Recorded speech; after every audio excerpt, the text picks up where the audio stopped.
Chers frères et sœurs, bonjour. Chers amis, abonnés ou pas de notre chaîne, bonjour. Je suis Élisée Honta, analyste financier et économique, enseignant de finance. Je vous remercie de suivre cette vidéo. Je vous prie de la partager partout où besoin sera, sur vos murs, dans vos groupes. Je fais une présentation pour parler de mémoriel. Voilà, de mémoriel. L'importance du mémoriel dans la réécriture de notre histoire et dans la définition du futur de notre continent. Voilà. Le mémoriel. Le mémoriel parce que l'actualité ces derniers jours en Afrique, je vous avais dit, l'arrivée du souverainisme, d'ailleurs qui est l'arrivée du souverainisme. Il y a toujours le souverainisme du continent africain. J'explique ce que c'est que le souverainisme. Le souverainisme, c'est l'autonomie des décisions prises dans un pays et la nécessité d'imposer aux partenaires étrangers le respect de la souveraineté d'un pays dans ses décisions, dans des décisions internes notamment. Voilà. Donc, le souverainisme, c'est par opposition, par exemple, à ce que Macron a fait au Burkina Faso, où il dit à un président, tu peux sortir du franc CFA une fois que tu as fini de réparer le climatiseur. Alors que le président allait se soulager, allait se mettre à l'aise aux toilettes. Franchement, et devant les enfants, des petits-enfants même. Voilà, donc c'est pas ça, ce n'est plus ce qu'on veut voir. Donc, un des volets du souverainisme, c'est tellement large, je ne pourrais pas tout expliquer dans une vidéo comme ça. C'est aussi le mémoriel. Ça veut dire que vous ne pouvez pas être un pays africain, franchement, un pays africain. Et ça, quand nous on était étudiants, on avait un ami algérien, un grand frère, Mokran, qui nous disait ça tout le temps. Il disait, écoutez, moi, je ne peux pas débattre avec vous. D'abord, vous n'êtes pas des pays. On disait, pourquoi Mokran? Il dit, mais parce que quand tu vas dans tel pays, tu vois Avenue Général de Gaulle, Avenue ceci, Avenue ceci. Il n'y a aucun nom d'un enfant de votre pays dans une rue. Toutes les rues sont baptisées au nom des personnes qui sont étrangères à votre pays. Ça veut dire que vous n'êtes pas encore des pays. Le drapeau là, c'est juste un bluff. Et mieux, les gens qui ont travaillé, qui ont donné de leur vie pour que le pays puisse passer d'une étape à une autre, sont totalement oubliés et jetés dans la poubelle de l'histoire et remplacés par des gens qui parfois n'ont jamais mis les pieds dans le pays en question et on ne sait pas pourquoi. Donc, vous comprenez qu'on a utilisé une génération de cas dans un pays comme le Cameroun, les femmes Ndongo, les Grégoire Ona, les Paul Biya, tous ces gens-là, ce sont des girouettes qu'on a utilisées, on a mis là pour dire, bon voilà, etc. Le pays à vous, vous pouvez faire X, Y, Z. Donc voilà. Ça doit changer dans nos États, ça doit changer. Nous devons passer à autre chose. Cela doit changer et c'est pour cela que je fais une vidéo comme celle-là. Avant de faire la vidéo, j'aimerais vous faire écouter la sortie de Ousmane Sonko, Premier ministre du Sénégal, la sortie de Ousmane Sonko, où Ousmane Sonko a fait une sortie, elle intervient à la fin de l'inauguration du mausolée consacré à Thomas Sankara. Voilà. Qu'est-ce qu'il dit Ousmane Sonko? On va l'écouter et après je ferai un décryptage. Je crois que nous venons de vivre un moment extrêmement fort, un de ces moments qui marquent d'une pierre indéracinable l'histoire des peuples, et en l'occurrence ici l'histoire des peuples africains.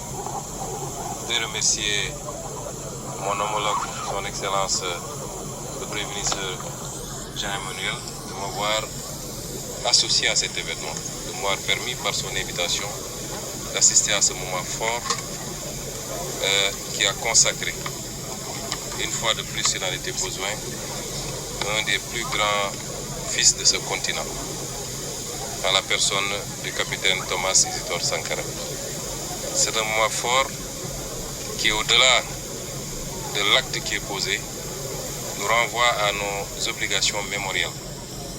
L'un de nos plus grands problèmes dans ce continent, c'est notre incapacité à faire vivre nos mémoires sélectives comme collectives, à les faire connaître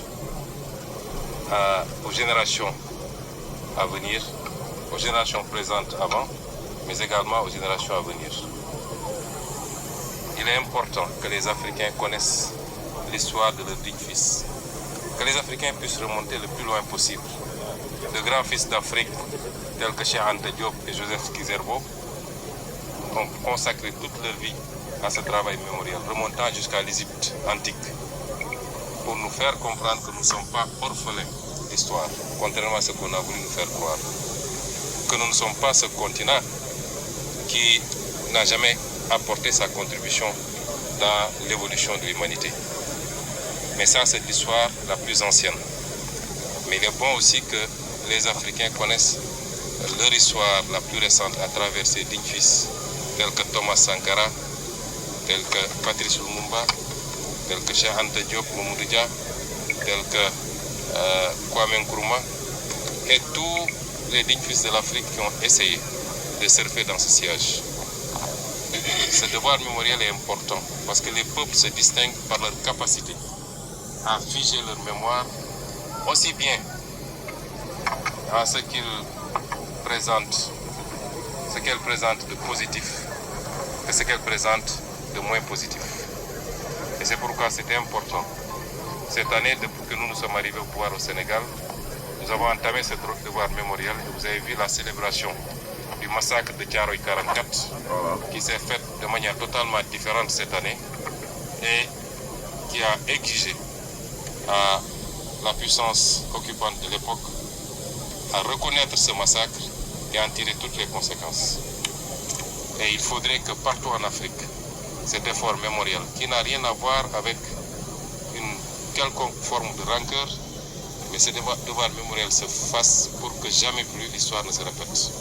Et c'est pourquoi je suis très ému d'être là, d'avoir vécu la reconstruction de ce qui s'est passé ce 17 mai 1987 et comment l'histoire a été arrêtée, l'histoire d'une révolution, l'histoire d'une conquête souverainiste, l'histoire de combat patriotique a été arrêtée et que cette histoire aujourd'hui, notre génération, un peu partout dans l'Afrique a le devoir de la reprendre, de la relancer, mais surtout de la réussir cette fois-ci. Donc je remercie le Premier ministre, je remercie son Excellence le Président du Faso pour l'accueil, pour l'écoute, pour la confiance. Voilà, je m'arrête là. Donc en fait, Ousmane Sonko a dit l'essentiel. Voilà. Donc Ousmane Sonko vous dit bien que le mémoriel, ça veut dire la mémoire. C'est ce qu'on a tenté de faire au Cameroun. Et malheureusement, les Camerounais, franchement, comme j'ai dit à quelqu'un, je suis très déçu, quoi. Et comme j'ai dit à quelqu'un sur mon mur, et Facebook, il me dit, you will be the next president. J'ai dit, non, I will be the next Aliko Dangote, parce que vraiment, ça ne vaut pas la peine. Après la colonisation, l'administration coloniale a paramétré nous autres Africains, beaucoup, en fait, la génération qui a suivi la colonisation, telle que quand on fait une revendication, c'est seulement parce qu'on attend que l'argent arrive pour qu'on s'en mette plein les poches. C'est ce que moi j'ai retenu en 35 ans d'activisme et tout. Les gens n'ont qu'un seul objectif, c'est que l'argent arrive pour que les gens s'en mettent plein les poches. Donc, franchement, c'est une perte de temps. Ouais, c'est dur de dire ça. Et ce qui est intéressant, c'est que le flambeau est en train d'être repris par la nouvelle génération. Donc les idées ne meurent jamais. Même en ce qui concerne le Cameroun, je vous rassure que les idées ne meurent pas et ne mourront jamais.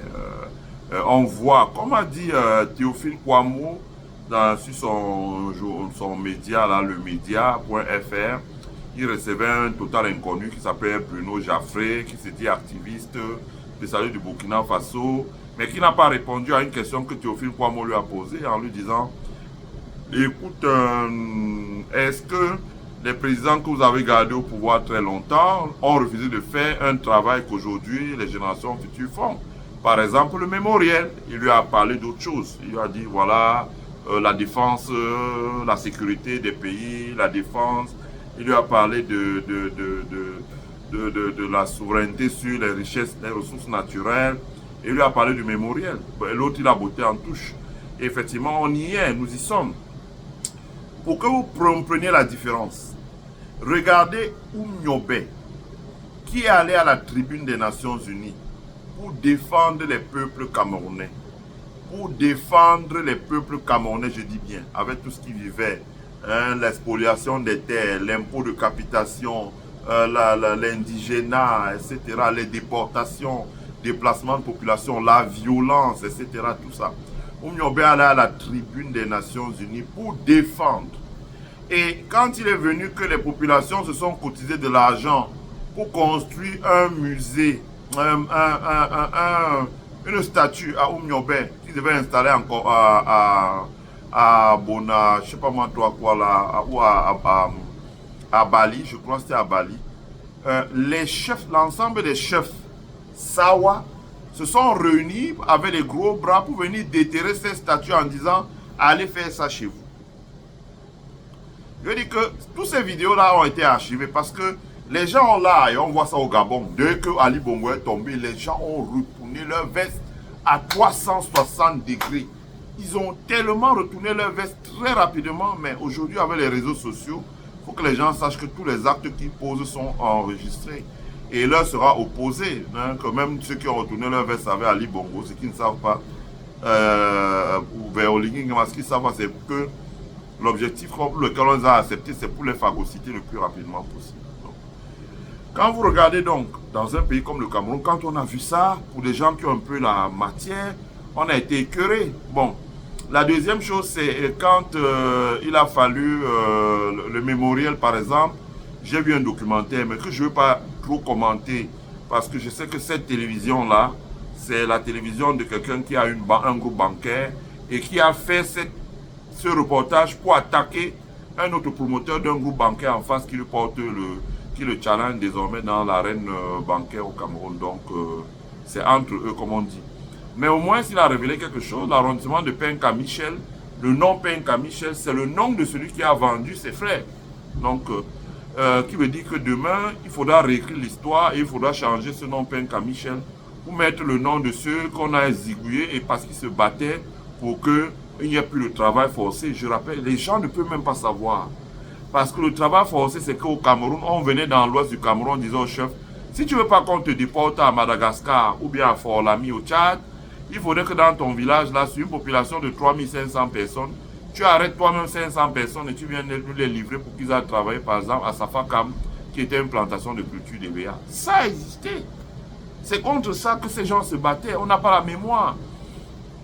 C'est ça, l'absence de ce travail mémoriel qui a poussé un soulard, un fumeur de chanvre indien, qui se dit politicien, comme Elie Milobé, mendiant à ses heures, je dis à son âge et tout, qui dort encore sur le lit en étage chez ses beaux-parents, de sortir dans l'espace public, comme on a créé aujourd'hui ce qu'on appelle télévision.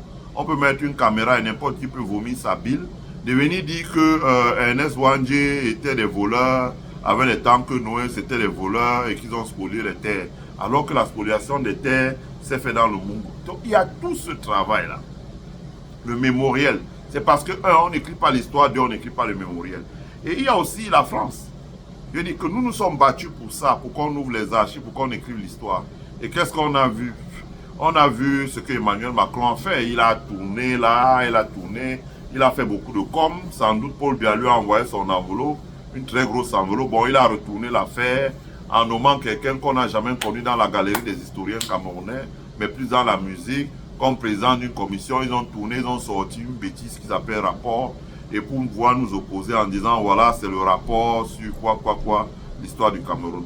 Ça veut dire qu'eux-mêmes ne feront jamais, n'ouvriront jamais les archives et ne célébreront jamais les gens qui se sont battus, ont donné leur vie pour l'indépendance, au moins de ce qu'on a de notre pays. Donc, vous voyez donc, comme l'a dit Ousmane Sonko, ça veut dire que, moi j'aime bien Ousmane Sonko, hein, parce que, comme l'a dit Tiken Jah Fakoly, c'est quelqu'un qui s'est levé hein, dans son pays et s'est levé dans son pays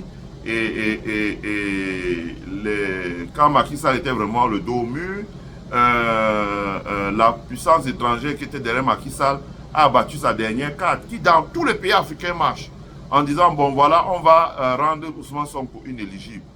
Mais Ousmane Sonko a eu le génie tactique hein, de faire ce que les Africains ne savent pas faire, c'est-à-dire de dire bon ok, ils m'ont rendu inéligible, ce sera Diomaye Faye. Et il a fait campagne pour Diomaye Faye.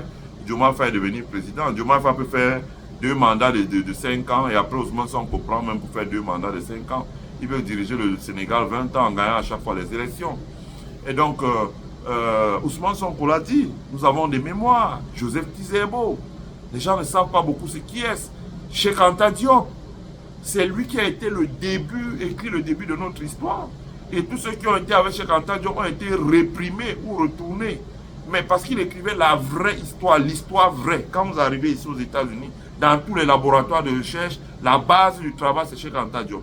Même si après on ne sort pas ça dehors, mais on reconnaît au moins ça à l'intérieur. Ils se disent, bon, à un moment ou à un autre, ça sortira. Mais on les a mis dans la poubelle de l'histoire. On les a oubliés.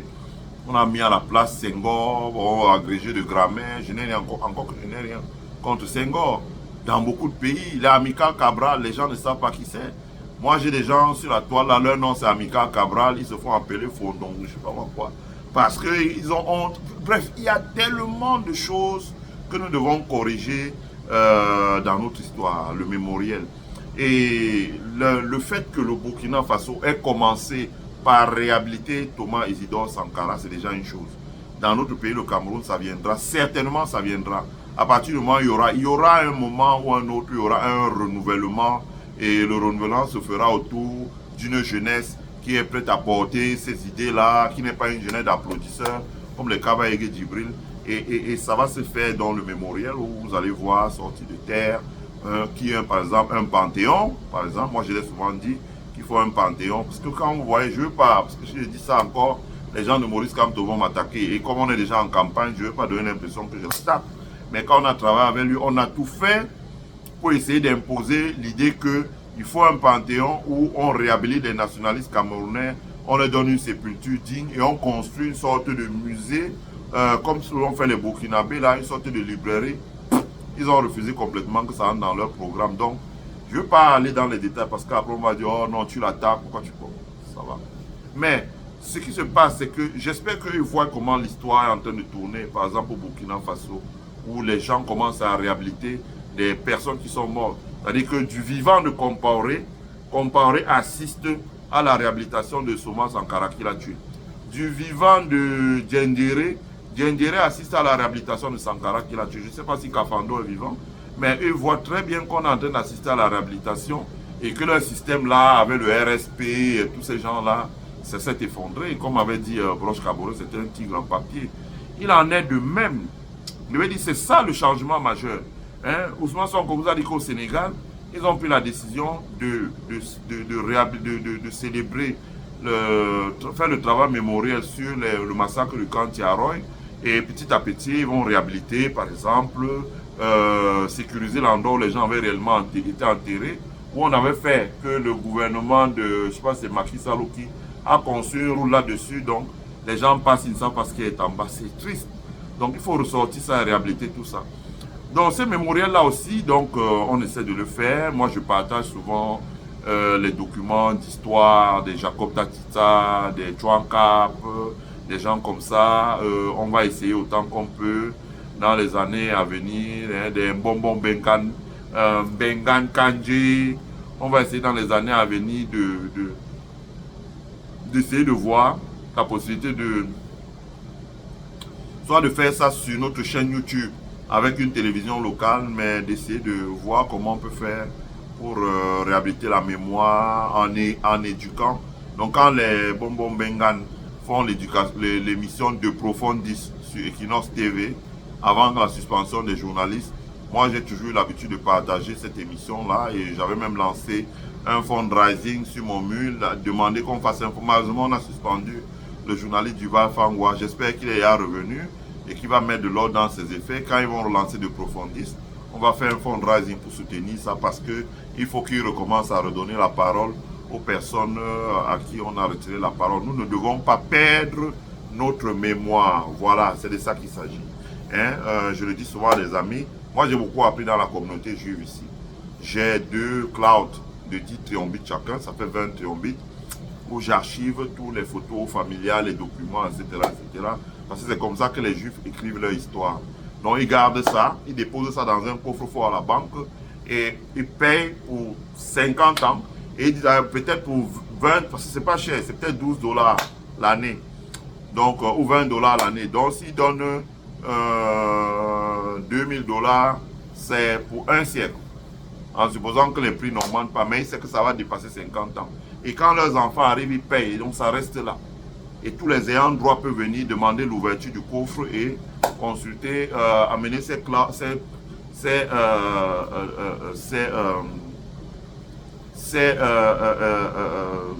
clouds-là et les mettre sur l'ordinateur et regarder beaucoup de choses sur l'histoire de leur famille. Ils peuvent voir les factures d'électricité, les factures d'eau, les photos des parents, les photos de quand ils se côtoient, ils se mariaient, etc.